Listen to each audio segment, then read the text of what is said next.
Bus driver hits brakes after seeing two children, 6 and 2, walking alone without coats in the snow. Hello, friends. A hero bus driver who pulled over to help two young children walking in the snow said it was fate that led her to those youngsters that day.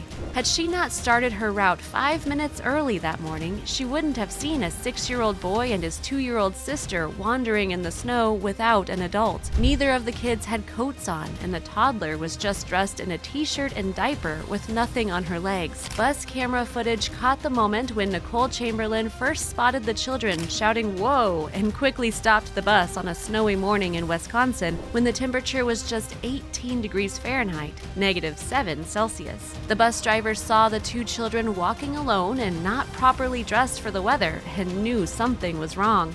The little girl only had on a t-shirt and diaper, and neither of them had a coat on, Nicole Chamberlain said. They were headed toward a busy intersection, and I knew there was no school bus stop down there or school, so I knew right away I had to pull over and help them. The bus driver stepped out of the bus and asked the children what they were doing out on such a frigid morning. The children told Nicole they were looking for their grandmother. She told WISN, "I said, come with me. I'm going to put you on the warm bus, and I'll help you find Grandma."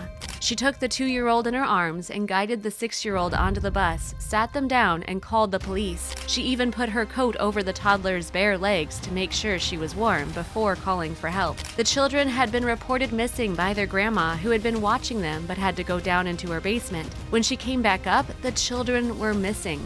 The two little adventurers said they had walked out of the house looking for their grandma and got lost. No charges were recommended by the police since the situation was accidental. Meanwhile, the bus driver was very modest about her heroic actions that day, saying, "If that were to happen to my children, I would hope that there would be somebody, a decent human being, that would stop and help my kids."